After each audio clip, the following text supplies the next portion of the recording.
출근길 뉴스를 종합해드립니다. 깊이 있는 뉴스 YTN FM 출발 새아침.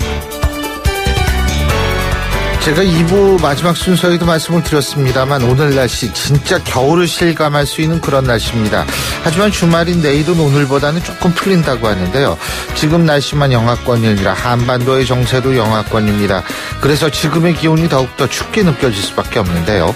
지금 이런 상황에서 가장 필요한 것은 냉정한 판단과 이성적 사고입니다. 이건 결정의 연속인 우리들 삶에서도 필요한 존재인데요. 이런 사고와 판단을 가지고 한 주 잘 마무리하시기 바라겠고요. 또 마지막 달 12월 달도 잘 시작하시기 바라겠습니다. 마무리는 시작을 의미합니다. 신율의 출발 새 아침 3부 순서 먼저 광고부터 듣겠습니다.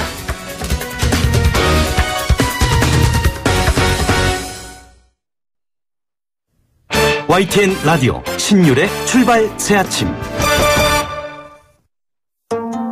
정치권이 높다 하되 출발 새 아침 아래 메이로다. 나란 일을 논하는 선비들의 이야기 공간 출발 사랑방.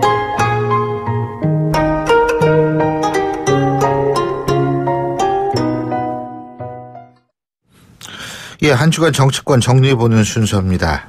이분들 목소리 들으시면 반가워하시는 분들 많을 겁니다. 금요일을 느낄 수 있는 분들이기 때문에. 자, 오늘도 두 분 나와 계십니다. 경기대학교 김홍국 겸임 교수이십니다. 어서 오십시오. 네, 안녕하세요. 예, 미래전략개발연구소 김우석 부소장님이십니다. 안녕하십니까. 예. 아, 날씨 오늘 되게 춥죠? 예. 예. 막 목도리들 하시고 난리도 아니시네. 쌀쌀합니다. 예. 네. 자, 현 정치권 보면서 떠오르는 속담부터 얘기를 해보죠. 먼저 김홍국 교수님. 네, 이번 주에 제가 고른 속담은 담 밖의 것은 눈에 보이지 않는다. 담 안쪽에서 자기 세계에 몰두하다 보니까 사물을 바르게 인식하지 못한다. 특히 이제 마음속에 약간 사악한 그런 기운이 끼었을 때 쓰는 속담이라고 예. 우리 속담 사전에서는 얘기를 하는데요. 아하. 작년에 정말 추위 속에서 적폐 또 국정농단, 국기문란에 대해서 국민들이 분노했었고요. 그런 촛불이 이제 1년이 지났습니다. 그 생각을 한다면 정말로 제대로 인식하고 국정에 대해서 최선을 다해야 될 텐데 좀 그렇지 않은 모습이거든요. 특히 최근에 있었던 국회 부의장의 내란죄 관련 발언이 있었는데요. 최소한 해야 될 정치인의 품격 그리고 국가 지도자에 대한 예의 또 국민에 대한 예의거든요. 그런 부분에 있어서 스스로 그런 인식에 있어 문제가 있지 않은가. 옛날 그 문자에 취중 무천자다. 술에 취하면 임금도 없다라고 해서 제대로 상황을 파악하지 못하고 무례한 짓을 한다. 이런 격언도 있고요. 또 호박잎에 청개구리가 뛰어오른다. 무례한 것을 표현하는데 이 호박잎에 청개구리 뛰어오르면 보이겠습니까? 그 큰 호박잎에 무례한 짓을 할 때 그런 표현을 쓰기도 하고요. 청개구리도 크던데. 크지만 우리 전통의 청개구리는 좀 작거든요. 예. 그리고 또 하나 눈 아래 사람 없는 줄 안다. 최소한도 국민에 대한 존경과 또 우리 민주주의에 대한 그리고 또 우리 국가의 미래에 대해서 개혁을 해야 되고 예. 또 정치보복 얘기를 하지만 너무나 많은 범죄가 있지 않습니까? 이런 부분들을 일단은 빨리 단죄하고 또 새롭게 미래로 나가야 하는데 이런 부분들에 있어서 우리 정치권이 아직은 국민의 눈높이에 맞지 못한 것 아닌가. 우리 정치권이 정말로 변해야 되고 국민 눈높이에 맞게 환골탈퇴해야 된다. 그런 측면에서 담밖의 것은 눈에 보이지 않는다. 속담을 골라봤습니다. 예, 김우석 부소장님. 예. 사실 이 속담을 오래 하다 보니까 겹치는 것들이 많아가지고 사실 고르기가 굉장히 곤란했는데요. 김 교수님 여러 가지 가지고 오신 거 보니까 진짜 공부를 많이 했습니다. 여러 가지 갖고 오면 딴 사람 하지 말라는 거예요. 아유, 그렇죠. 죄송합니다. 그건 아닙니다. 불구하고 저는 하나 골라왔습니다. 도둑놈 문 열어준 셈이라고 하는 얘기인데요. 지금 국정원에서 수사권 포기한다라고 하는 발표가 있었지 않습니까? 예. 그게 공교롭게도 북한에서 화성 15를 발사한 그날 있었던 거예요. 그래서 이런 것들을 보고 한 얘기 같아서 도둑놈 문 열어준 셈이라고 하는 게 결국 수사권을 포기하면 누가 좋겠느냐, 도둑놈이 좋겠지 않느냐라고 하는 그런 우려에서 말씀을 골라봤는데요. 이렇게 되면은 결국은 교각사루라고 하는 것도 생각이 나고요. 그 소 머리가 좀 비뚤어졌다고 뿔이 좀 비뚤어져가지고 그걸 바로잡으려다가 소 자체를 죽이는 그런 경우인데 지금 수사권이라고 하는 건 굉장히 중요하지 않았습니까? 정보 수집과 수사권이 분리되면 전문가들의 얘기는 실질적으로 기능을 하기가 힘들다. 오늘 저희가 아까 일부에서 국민의당 이태규 의원 지금 국회 정보위 간사시죠. 그분하고 얘기했는데 그분 똑같은 얘기를 하시더라고요. 예. 그래서 이게 뭐 대체적으로 그렇게 생각하는데 미국 같은 경우에는 좀 다르다고 해요. 그런데 미국은 FBI하고 CIA가 역할 분담이 있다고 그러는데 그럼에도 불구하고 9.11 테러 이후에 모든 정보기관을 모아야 한다라고 하는 게 있어가지고 국토방위 정인가요? 그게 생겼지 않습니까? 그런 걸 보면은 그런 전체적인 추세하고 좀 거꾸로 가고 있는 것 같아서 굉장히 불안하고 게다가 수사권은 그럼 어디로 보내겠다라는 건지 거기도 그 얘기도 없어요. 그런다고 하면은 이거는 역시 아까 일부 듣고 오신 거 아니에요 지금? 농담해요. 예. 그래서 지금 이게 결국은 좋아할 거는 북한 간첩 보내는 북한과 산업 스파이의 천국인 중국의 좋은 일인데 이런 것들을 계속 국가의 안보나 경제 쪽에 이걸 방패막이가 돼야 할 기구를 무력화시키는 것이 과연 국가를 위해서 이게 도움이 되는 일인지 교과학사로는 아닌지 이런 우려가 돼가지고 골라봤습니다. 예. 뭐 저는 충분히 그런 우려를 우리가 우리 정부에서 고려를 해야 되고요. 그런 부분들 앞으로 정치권에서 논의하면서 좀 더 정교하고 또 우리 국민들이 걱정하시고 있는 안보 이런 부분들을 보완할 수 있는 여러 가지 장치를 만들어가면 가능하지 않을까. 일단은 기본적인 역사의 흐름으로 봤을 때는 국정원의 지금 기능들이 얼마나 많은 정치를 왜곡시키고 실제 국내 정치에 개입했던가 그런 현상을 바로잡기 위해서는 이런 방향을 가야 되는데 그 부분에서 보완할 점들은 빠르게 좀 정치권 보완이 필요하다고 봅니다. 문제는 12월 연내까지 그걸 한다라는 거는 너무나 좀 성급하다라는 얘기가 있더라고요. 그렇죠. 성급하죠. 네. 왜냐하면 지금 안 내놓고. 정부가 근데 연말까지 하겠다고 그랬거든요. 아니 그렇게 얘기는 하지만 사실은 정치권에서 이미 그런 반발도 있고 또 여러 가지 국회 논의 과정이 있기 때문에 저는 정부의 의도대로 되기는 좀 쉽지 않다. 대신에 그런 점들을 참 보완할 필요가 있다고 봅니다. 말씀하신 대로 이게 보완이 필요한 건데 사실 실질적으로 이게 굉장히 국가 안보라고 하는 건 진짜 첨예한 문제 아니겠습니까? 지금 특히 지금 상황에서는. 그런데 이걸 보완하는 전제로 해가지고 툭 던진다라고 하면 사실 굉장히 불안해할 수밖에 없어요. 국민의 입장에서는. 그래서 이런 거는 좀 신중하게 대책을 세워가면서 좀 그런 발표를 했으면 좋겠다라는 생각이 드는 거고 게다가 지금 군대에서 기무사를 해체하겠다고 하는 거 아니겠습니까? 그러면 실제로 우리나라의 정보방위라고 하는 게 국정원과 기무사 두 축인데 둘 다가 이렇게 되면은 오히려 기무사 같은 경우에는 해체해버린다라고 하면 그건 방향이 결정되는 거고 그걸 하방시키겠다는 얘기 아니겠습니까? 그렇다고 하면은 국정원 같은 경우에도 껍데기는 놔두고 알맹이를 빼갈 바에는 아예 새로운 접근을 하고 시간을 가지고 새로운 접근을 해서 시스템을 좀 완비를 하는 그런 쪽으로 가야 하는 거 아닌가 이런 우려가 되는 거죠. 그렇습니다. 지금 사실 우리 같은 경우에는 분단 상태고 북한이 뭐 간첩 보내거나 뭐 고정 간첩도 있을 수 있는 거고 간첩 없다라고 그건 절대로 생각할 수 없는 상황이니까요. 간첩이 있을 텐데 당연히 잡아야겠죠. 그렇다면 국정원의 대공수사의 노하우라는 것도 굉장히 중요할 텐데 이런 부분을 다 종합적으로 좀 생각해서 현명한 판단이 내려지길 바랄 뿐입니다. 자, 화제를 바꿔보죠. 정치인들 막말 얘기 좀 해볼까요? 막말? 예? 이 막말이라는 게 어제 오늘 문제가 아니에요. 예? 그런데 지금 뭐 자유한국당 막말 뭐 하여간 여러 가지 얘기가 나오고 있는데 이 부분은 어떻게 보십니까? 김홍욱 교수님. 막말은 아무래도 국민에 대한 예의는 아니죠. 그렇기 때문에 그 막말을 한 정치인들에 대해서는 사실은 유권자들이 선출을 하지 않았어야 하고 이후에도 이런 유권자들의 감시를 통해서 사실은 정치권에서 국민의 눈높이에 맞지 않는 막말을 하는 정치인들은 퇴출돼야 된다고 봅니다. 그러나 현재 우리 정치 여건상 불가피하다면 정치인들이 스스로 절제를 해야 될 거고요.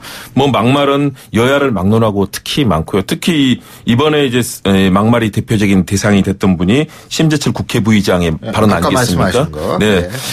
일단 국회 부의장이라면 사실은 우리 입법기구의 국회의장과 더불어서 대표 아니겠습니까? 최소한 그 수준에 걸맞는 표현을 해야 된다. 그런데 현직 대통령을 뭐 법치 파괴, 내란죄와 국가기밀누설죄 등으로 형사 고발해야 된다라는 그런 발언했지 않습니까? 내란죄가 뭡니까? 형법 제87조에 규정하고 있는 국토를 참잘하거나 또는 국헌을 물랑케 하는 그런 폭동을 일으킨 죄를 내란죄라고 합니다. 그동안에 전두환, 노태우 과거 군사 쿠데타로 정말 완전히 우리 국가 시스템을 마비시키고 자신들의 집권을 위해서 그런 행동을 했던 분들이 내란죄에 문제가 됐던 건 아니겠습니까? 그래서 뭐 국어사전에도 그렇게 나옵니다. 정부를 뒤집으려 하거나 또는 뭐 국토를 차지해서 독립을 하려고 시도하거나 아니면 헌법을 어지럽히는 폭동을 그것도 무장폭동을 일으키는 걸 내란죄라고 하는데 현직 대통령이 그 어두웠던 국정농단과 국기문란에 대해서 지금 개혁에 나서고 있지 않습니까?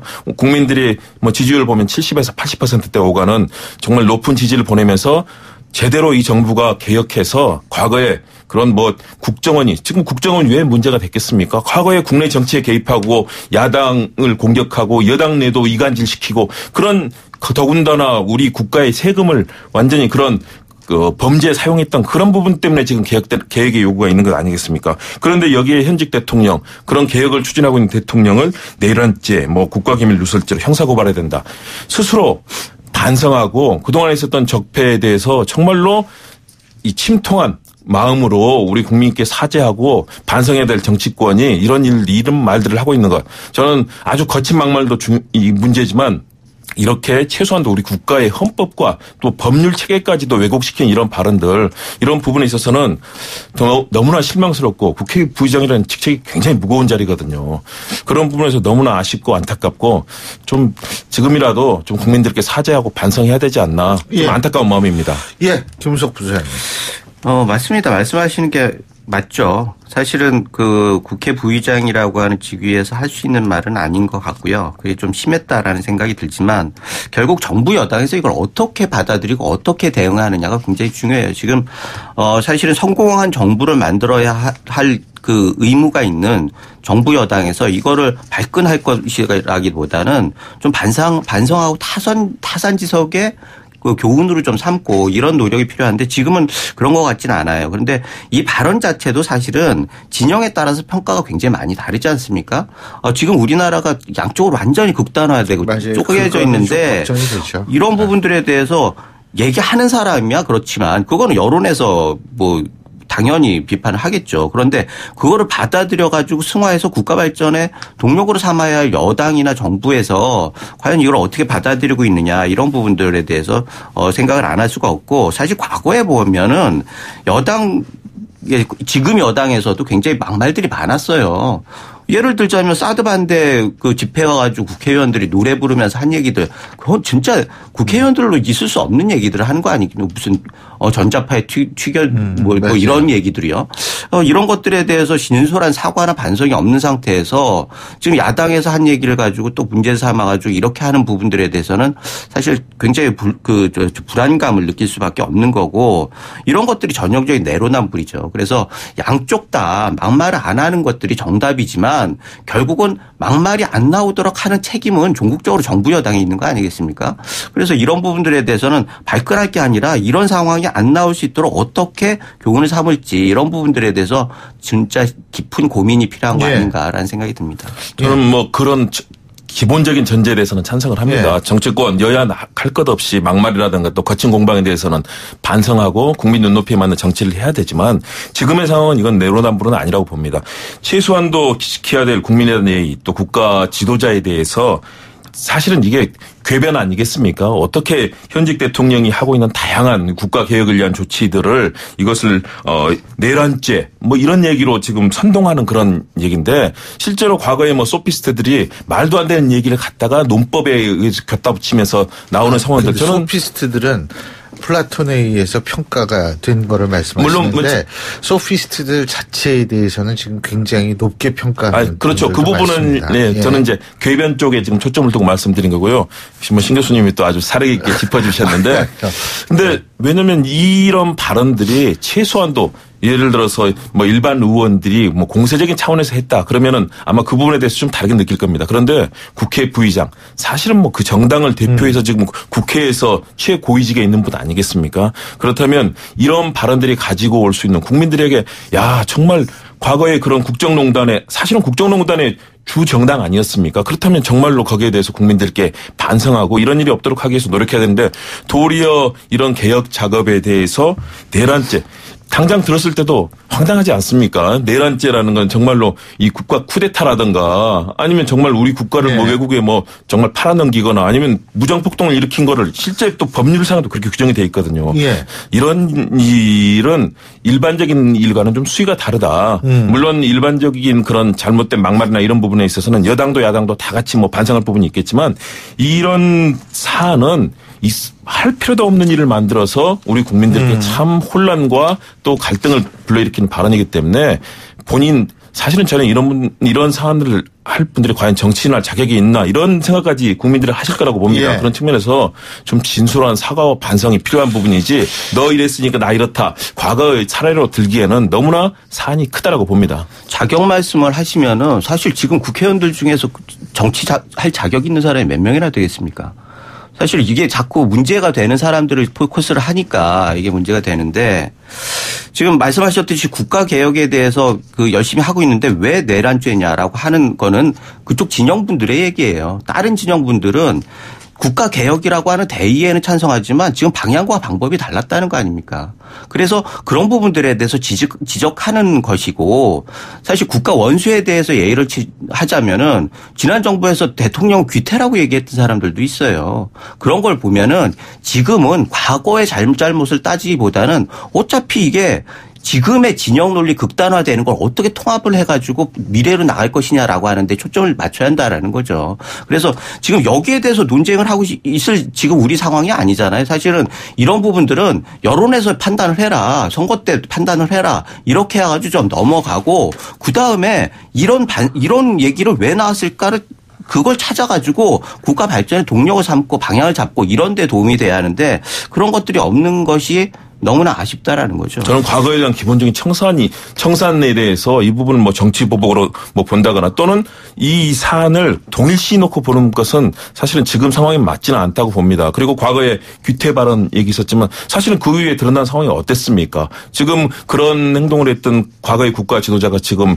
법의 단죄를 받고 있지 않습니까? 얼마나 많은 우리 대한민국의 헌법 체계와 법률을 파괴시키고 더군다나 우리 정치 체계를 완전히 마비시킬 정도로 그런 상황에 대해서 지금 그 상황이 됐다면 좀 더 겸허하게 그 상황을 돌아보고 반성하는 자세가 필요하다. 물론 집권 여당 지금 스스로도 항상 돌아보고 지금 잘못하고 있는 부분들에 대해서 겸허하게 돌아봐야 되겠지만 똑같은 잣대로 들이대기에는 이번 발언의 수위가 사실은 너무 높다고 보는 거죠. 아니 귀태 말씀을 하셔서 그러는데 그때 귀태가 정당하게 하기 위해서 일부에서는 지금 지나치게 몰아붙인다라고 그런 얘기를 하는 거예요. 그래서 지금 적폐청산이라고 얘기하는 게 물론 그런 부분이 있었죠. 그러나 지금 너무나 과하다라는 거 아니겠습니까? 핵심적으로는 비례의 원칙이 적합하느냐의 문제예요. 그런데 귀태라고 하는 극단적인 것들을 상정해놓고 거기에 맞추려고 지금 적폐청산이라고 하는 게 너무나 집요하고 과격하게 나가고 있는 것들에 대해서 많은 사람들이 우려를 하는 게 사실이고 그런 부분들에 대해서 문제 제기를 하는 연장선상에서 좀 과하게 심재철 부위원장이 막말 논란에 지금 휩싸여 있는데 어찌됐든 이런 부분들이 결국은 시발은 최초의 그 드라이브를 한 그쪽에서 이런 부분들을 반성할 수 있는 기회를 삼아가지고 결국 우리가 얘기할 건 과거의 적폐를 청산해야 하는 이유도 미래의 방향을 잡기 위해서 아니겠습니까? 그러면 당연히 우리 내일을 위해서 생각하고 우리 후손들이 살 대한민국을 어떻게 만들어낼 것인가 그런 것들에 집중을 해야 하고 그 선상에서 과거 적폐 얘기도 해야 하는데 지금은 극단적인 귀태에 맞추기 위해서 과거 적폐 얘기를 계속하니까 이런 부분들에 대해서 야권 입장에서는 얘기를 안 할 수가 없는 거죠. 집요하고 과격하다고 하시는데 저는 다르다고 봅니다. 최소한도 이루어져야 될 기본적인 개혁과 국가의 방향은 이미 알겠습니다. 국민들께 제시가 돼 있습니다. 자, 이 얘기는 여기서 그만하고요. 김영란법 얘기 좀 해야 될 것 같아요. 550이죠. 맞나? 선물 5만 원. 그다음에 경조사비 10만 원. 예, 맞습니다. 식사 3만 원. 350이죠. 350. 350인데 이거를 이제 좀 선물을 10만 원까지 올리겠다. 그리고 경조사비는 5만 원으로 내리겠다. 이렇게 했는데 이것이 지금 여의치가 않은 것 같아요. 이 부분 어떻게 보십니까? 예. 시행 1년이 됐습니다. 작년 11월 30일에 이제 법 제정이 됐고요. 부정청탁 및 금품 등 수수의 금지에 관한 법률 아니겠습니까? 이 부분에 있어서 공직사라든가 많이 좀 각성을 하고 또 바뀌는 계기가 된 것 같아요. 그런데 현장에서는 사실은 뭐 농촌에 있는 우리 농민들이라든가 굉장히 우려하고 사실은 특히 화훼농가도 마찬가지예요. 제 친구 망했다니까요. 고등학교 동창. 그래서 걱정들을 하시는데요. 그런 측면에서 뭔가 그런 좀 흐름의 변화를 만들려고 했는데 이번에 이제 개정을 하려다가 부결이 됐습니다. 이 부분은 좀 더 정교한 정책적 접근이 필요했고 정부 내에서 이런 혼선을 막기 위한 조치들이 필요했는데요. 저는 이런 농민들이라든가 또는 걱정하시는 또 위기에 놓이신 분들을 위해서는 좀 그런 방향으로 개정을 하는 것이 맞는데 과연 그런 절차를 이번에도 해낼 수 있을지 좀 걱정은 됩니다. 예, 김우석 부회장님. 사실 그렇죠. 권유기에 의해서 부결됐는데 지금 정부에서는 그걸 국회에다 올리겠다는 거 아니겠습니까? 사실 국회 입장에서는 농어촌에 대해서 신경을 안 쓸 수가 없는 건데 그래서 한 번 더 논의를 해가지고 결정을 할 것 같아요. 문제는 이런 결정 과정이 얼마나 합리적인가 이 얘기죠. 사실 처음에 김영란법이 선포됐을 때도 여러 가지 문제 제기가 있었어요. 그리고 기회도 있었어요. 그런데 이게 정치적인 논리에 의해서 굉장히 좀 여러 가지 예외적인 부분들을 줄여나가면서 좀 과한 부분들이 있었거든요. 그런데 이번에는 또 어떻게 할 것이냐 이런 것들에 대해서 좀 우려가 되는 게 사실 선물 같은 경우에는 국회의원 입장에서는 받는 거 아니겠습니까? 경조사비는 주는 거고요. 그렇다고 하면은 선물 받는 쪽은 크게 하고 경조사비 같은 경우는 쉽게 해서 내가 받는 거는 좀 크게 하고 내가 주는 거는 좀 싸게 한다. 충분히 그럴 이거죠. 수 있죠. 예. 그래서 이런 것들을 지금 그 국회가 예산안 결정하는 데도 저렇게 어려움을 겪고 있는데 그런 국회가 이것을 과연 개인적인 이해를 벗어나서 제대로 할 수 있을 것이냐라고 하는 부분들에 대해서는 국민들이 많이 의구심을 갖는 게 사실이에요. 그래서 이런 부분들에 대해서 작은 거긴 하지만 어찌됐든 이게 파급 효과가 엄청나게 크기 때문에 좀 솔로몬의 지혜 같은 것들을 좀 발휘해서 방향을 좀 잡아나갔으면 좋겠다는 바람이 있습니다. 네. 국회의원들을 너무 폄하하신 것 같아서요. 아니, 뭐 개인의 입장에서 사실은 그러시겠어요. 자기들이 폄하한 행동을 많이 하잖아요. 아니 그렇지만 슬그머니 팔급한자를 만들고 슬그머니 자기네들 월급 올리고. 그렇죠. 그런 그러니까 폄하할 만한 행동을 그 사람들이 받아야 마땅하지만 이런 중요한 사안에 있어서 그런 국회의원 300명의 이익의 문제가 아니라 전체 농민들 그리고 이런 법의 시행으로 인해서 분명히 또 공직사회가 깨끗해질 수 있는 그런 풍토를 만들어가는 좋은 과정이라고 보는데 이로 인해서 피해를 보고 있는 아까 쫄딱 망하시는 그 친구분 말씀하셨지만 저도 그런 얘기를 많이 듣거든요. 완전히 진짜 적었어요. 그러니까 그런 측면에서는 그런 각 산업의 부흥이라든가 이런 부분들을 물론 행정연구원 또 여러 농경위원이라든가 여러 싱크탱크에 지금 분석을 다시 한번 받고 있다고 합니다. 이런 과정을 통해서 합리적으로 정말 농촌에 계신 분들이 시름에 빠지지 않도록 전체 국민을 보고 또 그런 과정들을 정부와 국회에서 해줬으면 하는 그런 바람입니다. 예. 아니 근데 제 그 친구뿐만이 아니고 지금 사실은 이 개정 논의가 지금 나온 거에 대해서 다행스럽게 생각하는 분도 계시겠지만 한편으로는 왜 이제 이런 얘기가 나오나 나 다 망한 다음에 이렇게 생각하는 분들도 계실 거예요. 사실 농어촌도 문제지만 농어촌 못지않게 어려움을 겪는 중소기업들이 굉장히 많거든요. 그래서 이 범위를 어디까지 할 것이냐 맞아요. 이런 부분들에 대해서 정말 고려를 많이 해야 할 것 같아요. 예. 오늘 두 분 말씀 여기까지 듣겠습니다. 고맙습니다. 네, 감사합니다. 고맙습니다. 예. 지금까지 경기대학교 김홍국 겸임교수 미래전략개발연구소 김우석 부소장 두 분과 함께 했고요. 신율의 출발 새 아침 4부 순서 잠시 뒤에 뵙겠습니다. 날카로운 분석, 내일을 보는 시선, 신율의 출발 새 아침. 신율의 출발 새 아침 4부 순서 시작합니다. 자, 오늘 금요일 아침입니다. 8시 40분 23초 지나고 있는데요. 자, 금요일 아침 출근길 교통 상황 알아봐야겠죠. 김유란 캐스터. 네, 신율의 출발 새 아침 교통정보입니다. 올해 첫 한파가 시작이 되면서 출근길 오늘 아침이 상당히 추운데요. 현재 서울 외곽 순환고속도로는 판교에서 일산 쪽으로 이동하는데 사고 난 곳이 있습니다. 토평 나들목에서 강일 나들목 구간 화물차 관련 사고로 지금 2차로가 통제되고 있는데요. 참고해서 안전하게 지나시기 바랍니다. 간선도로에서도 성수 분기점 연결로 동부간선도로에서 영동대교 구간 2차로에서 추돌 사고가 났습니다. 여파로 반대로 동부간선도로 장안교 이전부터 속도가 떨어지고 있는 상태인데요. 도심 방향 수락 지하차도부터 마들 지하차도 사이가 밀려 지나고 있는데 다시 중랑교에서 성수 분기점 구간도 정체입니다. 교차하는 북부간선도로는 묵동 나들목 중심으로 도심 종암동 쪽과 반대 외곽 구리 쪽으로 전 구간이 밀리고 있습니다. 내부 순환로 성산대교 쪽으로 보고 있는데요. 정릉 램프에서 성산 램프까지 서행되고 있고 반대 성수동 방면 홍은내부부터 정ton 입구로 지나는데도 지체가 되고 있습니다. 도심 강남대로 교통량이 많은 상태인데요. 양재역에서 강남역까지 차량들 느리게 이동을 하고 있고 반대 양재 쪽으로 신사역에서 교보타워 사거리 구간도 20km 내외입니다.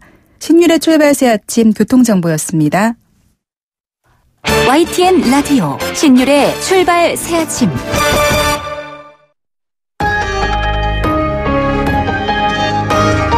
위기의 한국 경제. 하지만 해법은 있습니다.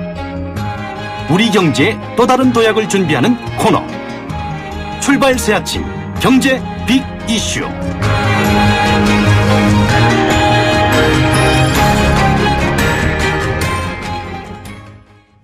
예, 신율의 출발 새 아침에서 매주 금요일 날 여러분과 함께 경제 문제 고민하는 순서인데요. 오늘도 서울대학교 이필상 교수님 스튜디오에 나와 계십니다. 어서 오십시오. 네, 안녕하세요. 예, 지금 이게 가구당 부채가 7천만 원을 넘었다.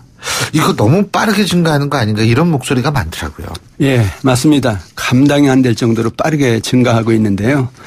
한국은행 발표에 따르면은 9월 말 현재 가계부채가 1,419조 원이거든요. 예. 현재 우리나라 가구 숫자가 1,952만입니다. 그러니까 총 부채를 가구 숫자로 나누면은 가구당 부채가 7,269만 원입니다. 예. 우리나라 가계부채는 2015년부터 아주 빠르게 증가를 했는데요. 2014년 가구당 부채가 5,800만 원 정도였었거든요. 예. 근데 그것이 2015년에 6,300만 원으로 이제 증가했고요. 그리고 이제 올해 그것이 7,200만 원을 넘어선 겁니다. 가계부채가 이렇게 빠르게 증가한 이유는 크게 두 가지인데요. 하나는 이 정부가 부동산 경기를 살리기 위해서 2014년 부동산 대출 규제를 대폭 풀고요. 또 기준금리를 그때 5차례나 인하했거든요. 그러니까 아하. 주택담보대출이 이제 급증을 한 것이고요. 또 하나는 그 2015년과 2016년에 경제 성장률이 2.8%밖에 안 됐습니다. 성장률이 아주 낮다 보니까 실업자가 늘고 또 국민 소득 증가율이 많이 떨어졌다는 것이거든요. 예. 그러니까 서민들이 전월세라든가 생활비라든가 교육비 같은 이 생계형 부채를 많이 얻었다는 겁니다. 그러니까 주택담보대출도 늘고 또 생계형 대출도 느니까 결국 가계부채 문제가 이렇게 심각하게 됐다 이렇게 볼 수 있습니다. 근데 이게 부채가 느는데 소득도 함께 늘면 괜찮은데 실제 가구 소득은 지금 감소세라고 그러더라고요. 네. 정말 그게 큰 문제인데요. 실질 소득이 감소한다는 얘기는 부채를 갚을 능력이 점점 떨어진다는 뜻이거든요. 그렇죠. 그리고 심한 경우에는 빚을 더 얻어야 살 수 있다는 뜻이거든요. 그래서 이제 이렇게 될 경우에 이제 가계 부문이 점차 부도의 덫에 걸리는 것이다 이렇게 이제 볼 수도 있는데 통계청에 따르면은 올 3분기 그 월 평균 그 실질 가구 소득이 439만 2천 원인데요. 작년 같은 기간에 비해서 0.2% 감소했습니다. 근데 보통 경제가 성장을 하면은 국민 소득은 당연히 늘어야 되거든요. 근데 올해 경제 성장률 3%가 넘는다. 그런데 지금 실질 가구 소득이 줄어든다. 이 얘기는 무슨 얘기냐면은 그 소득 배분이 잘 안 된다는 뜻입니다. 지금 경제 성장이 되지만은 그 이익을 대기업들이 많이 차지하고 있다. 그러면서 가계 부분에 돈이 흘러가지 않고 있다라는 뜻이거든요. 그래서 이렇게 실질 소득이 줄어드는 것은 경제 성장률 자체도 낮기는 하지만은 분배 문제도 있다 이렇게 봐야 될 것 같습니다. 그렇군요. 근데 이게 지금 정부가 가계부채 증가를 막기 위해서 내년부터 뭐 신 DTI, DSR 뭐 이런 지표를 적용한다 지금 이러고 있지 않습니까? 예. 이게 효과가 좀 있을까요? 어떻게 보세요? 이 정부가 이제 가계부채가 너무 증가하니까 이걸 억제하기 위해서 사실 대책을 많이 내놨습니다. 6.19 대책, 8.2 대책, 12.4 대책 뭐 대책을 연달아 내놨는데 그런데 이제 가계부채는 계속 줄지 않고 늘고 있습니다. 그래서 정부가 지난 26일 신 DTI, DSR 이런 걸 도입하기로 이제 했는데요. 신 DTI라는 것은 현재 DTI를 이제 강화한 것인데 현재 사용하고 있는 DTI는 대출 건별로 연간 원리금의 합계 금액이 연소득의 40%를 넘으면 대출을 안 해준다. 뭐 그런 어떤 규제거든요. 근데 이렇게 되니까 이 경우에는 이제 어떤 일이 생기냐면은 그 대출, 그 주택담보대출 이제 매번 건별로 이걸 기준을 적용하다 보니까 그 여러 주택담보대출을 받을 수 있다는 겁니다. 그러니까 다주택자들이 대출을 많이 받을 수 있다는 것이거든요. 근데 이번에 이제 신 DTI는 모든 주택담보대출을 한꺼번에 다 이제 합해서 원리금이 얼만큼 되느냐, 과연 이걸 갚을 수 있겠느냐 이렇게 이제 판단해서 대출을 해준다는 건데 이렇게 되니까 이제 다주택자들의 이제 대출이 거의 어려워지는 그런 어떤 이제 상황이 된 겁니다. 여기에 더 나아가서 그 DSR이라는 그 지표는 어떤 거냐면은 주택담보대출뿐만 아니라 이제 다른 대출이 많이 있지 않습니까? 신용대출, 보증대출 이런 거, 심지어는 마이너스 대출까지 있지 않습니까? 모든 대출을 다 그 합계를 해서 원리금을 과연 갚을 수 있겠느냐. 그래서 상환 능력을 따져서 대출을 해 주겠다 이런 건데 이렇게 되니까 이제 대출 받기가 더 어려워지는 것이죠. 이 이제 그 신 DTI는 내년 1월 1일부터 적용하고요. DSR 제도는 내년 4분기부터 적용을 합니다. 그래서 점차적으로 이걸 이제 강화하겠다 이런 얘기인데 그렇다면 이제 과연 신 DTI하고 DSR을 도입하면은 정말 가계부채가 줄 것이냐 이건데요. 지금 정부 입장에서는 주택담보대출이 매년 60조 원 정도 증가를 하거든요. 근데 만약에 이 조치를 취하면은 그 증가액이 10조 원 정도 준다 이렇게 이제 일단은 추정을 하고 있습니다. 근데 문제가 있는데 뭐냐면요. 주택담보대출은 줄어들 겁니다. 규제를 강화하니까. 근데 이제 여기서 생계형 대출은 더 늘 수가 있다는 겁니다. 왜냐하면은 주택 가지고 이제 대출 받는 게 거의 어려워지니까 결국은 이제 어쩔 수 없이 그 대부업체나 사채 시장 가서 정말 그 비싼 금리로 자금을 쓰는 그런 어떤 대출이 많아질 수 있다는 건데 특히 앞으로는 실업자가 많이 는다. 그리고 이제 고령화가 되면서 노인 빈곤이 심화된다. 그러면 이 사람들은 어쩔 수 없이 이제 생활비를 써야 되기 때문에 결국 이제 사채시장 같은 데 갈 수밖에 없다는 얘기인데 그러면은 뭐 가계부채 전체 규모는 좀 줄지 모르지만은 가계부채 질은 더 악화된다는 것이거든요. 이 가계부채 대책을 내놓을 때 양을 줄이는 것도 물론 중요하지만은 서민들 중심으로 가계부채 질이 굉장히 지금 빠른 속도로 악화되고 있는데 그건 어떻게 해야 될 것이냐. 그에 대한 대책도 내야 된다는 것이죠. 지금 근데 어제인가요? 그저께인가요? 어제입니다. 어제인가요? 한국은행이 그 기준금리 인상하지 않았습니까? 예. 이렇게 되면 사실은 각 가구에서 느끼는 부채에 대한 부담이라든지 이런 거는 엄청나게 늘어나는 거 아니에요? 예, 어제 한국은행이 기준금리를 이제 1.25%에서 1.5%로 이제 올렸는데요. 예. 2011년 6월 이후에 6년 5개월 만에 이제 인상을 한 겁니다. 그런데 앞으로 몇 차례 더 올릴 가능성이 큽니다. 결국 가계부채가 지금 이렇게 심각한 상태인데 이제 기준금리를 올리니까 이것이 가계부도에 불을 지르는 것이 아니냐 이런 어떤 우려가 오늘 조간신문 일면이 다 그거더라고요. 예, 이제 확산되고 있는데요. 특히 문제가 뭐냐면은 지금 소득이 부족해서 빚을 제대로 갚지 못하는 우형 가구가 126만 가구입니다. 그러니까 이 가구들 입장에서 보면은 이제 금리가 올라가면은 원리금 상환 압박이 커지니까 이제 부도 위기가 더 커질 수 있다 하는 것인데요. 이 126만 가구 중에는요, 자기 재산 다 팔아도 빚을 갚지 못하는 그런 거의 이제 실질적인 파산 위험이 있는 그런 가구가 31만 5천 가구나 되거든요. 그러니까 이제 결국 이 가계부채가 연쇄부도가 이제 시작되는 것이 아니냐 그런 어떤 이제 불안감을 씻을 수가 없는 것이고요. 근데 문제는 이 기업 이제 가계 부분도 문제지만은 기업들도 문제라는 겁니다. 지금 기업들 상황 보면요. 영업이익으로 이자도 이제 3년 이상 못 갚는 그런 기업을 좀비기업이라고 부르는데 그 좀비기업이 전국적으로 3,126개 이렇게 파악되고 있는데요. 전체 외부 감사 대상 기업의 이제 15%에 가깝습니다.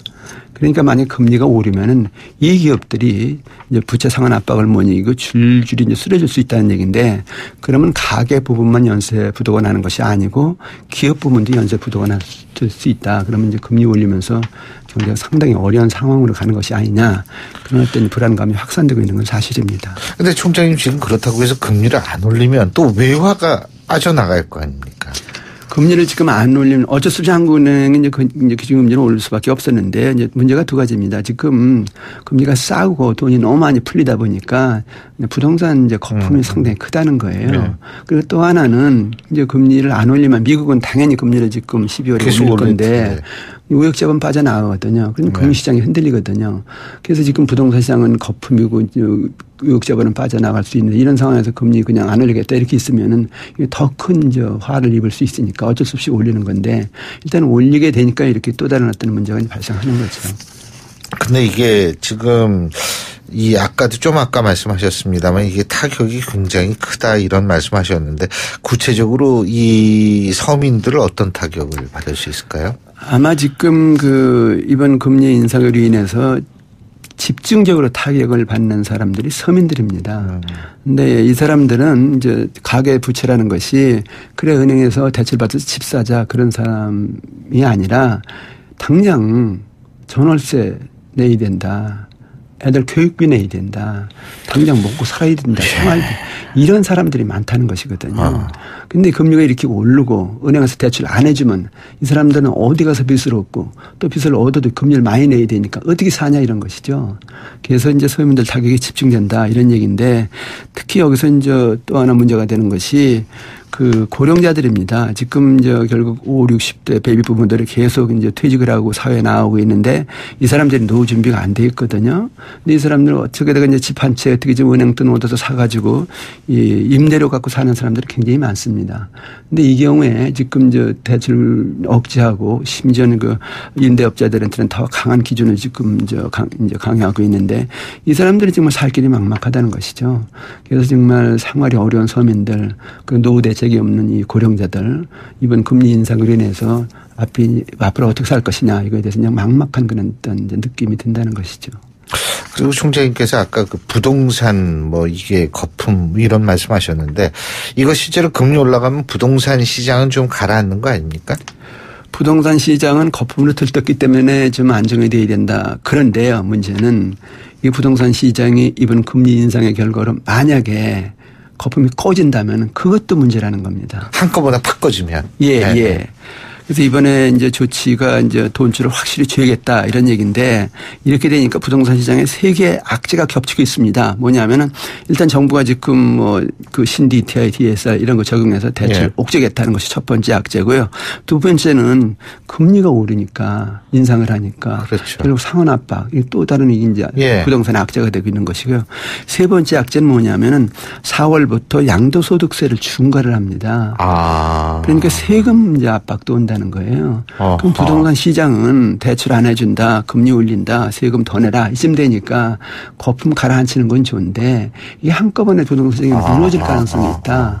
그래서 일각에서는 이제 부동산 거래 절벽이 오는 것이 아니냐 이런 얘기인데 부동산 시장이 절벽이 온다면은 부동산 가격이 떨어지니까 다 팔아도 빚도 못 갚는다 그런 사람도 나오고요. 또 팔려고 해도 팔리지 않으니까 집이 있어도 그냥 부도를 그냥 스스로 겪을 수밖에 없는 그런 상황이 올 수도 있다는 것이거든요. 부동산 시장은 거품 문제지만은 거품이 벼랑간 꺼지는 것도 문제라는 겁니다. 그래서 이제 연착륙이라는 것이 아주 중요한데 그런 면에서 정부가 이번에 이제 금리도 인상하고 동시에 이제 대출도 옥죄니까 부동산 시장이 너무 큰 타격을 받는 것이 아니냐 그런 우려가 있는 것이죠. 자, 그렇다면은 이게 지금 가계부채 증가, 기준금리 인상 이런 게 지금 사실 경기 회복에 좀 부담을 줄 것 같은데 어떻게 보십니까? 올해 우리 경제가 3% 이상 성장할 거다 해서 경제가 살아난다 그러니까 모든 문제가 그냥 풀리는 것이 아니야 이런 희망을 가졌었는데 이번엔 금리가 인상이 되니까 이거 다시 희망이 사라진다. 이런 어떤 이제 생각들을 많이 하는 것 같아요. 근데 일단은 지금 가계부채 문제가 심각한 상태인데 기준금리가 올라가니까 이게 부도 위험이 클 뿐만 아니라 이렇게 되니까 소비 절벽이 온다는 것이거든요. 소비를 못하는 겁니다. 지금보다 더 못하는 겁니다. 또 문제는 뭐냐면 이제 금리를 인상한다는 얘기는 결국 우리나라 그 돈을 덜 푼다는 얘기인데 그러면 워낙 가치가 절상이 됩니다. 그렇게 되면은 이제 수출이 타격을 받아요. 그래서 그나마 지금 그래도 수출 때문에 경제가 좀 살아나는데 이번 금리 인상 때문에 수출 증가세가 이게 이제 타격을 받는다고 한다면은 이게 겨우 살아나려고 하는 경제가 도로 주저앉는 것이 아니냐 걱정을 안 할 수가 없는 것이죠. 그래서 금리 인상에 지금 파장이 굉장히 큽니다. 그래서 어떻게 이걸 좀 잘 그 대책을 마련하면서 경제를 연착륙시키는 아마 지혜가 필요할 것 같습니다. 오늘 말씀 잘 들었습니다. 교수님 고맙습니다. 네, 감사합니다. 지금까지 서울대학교 이필상 교수님과 함께했고요.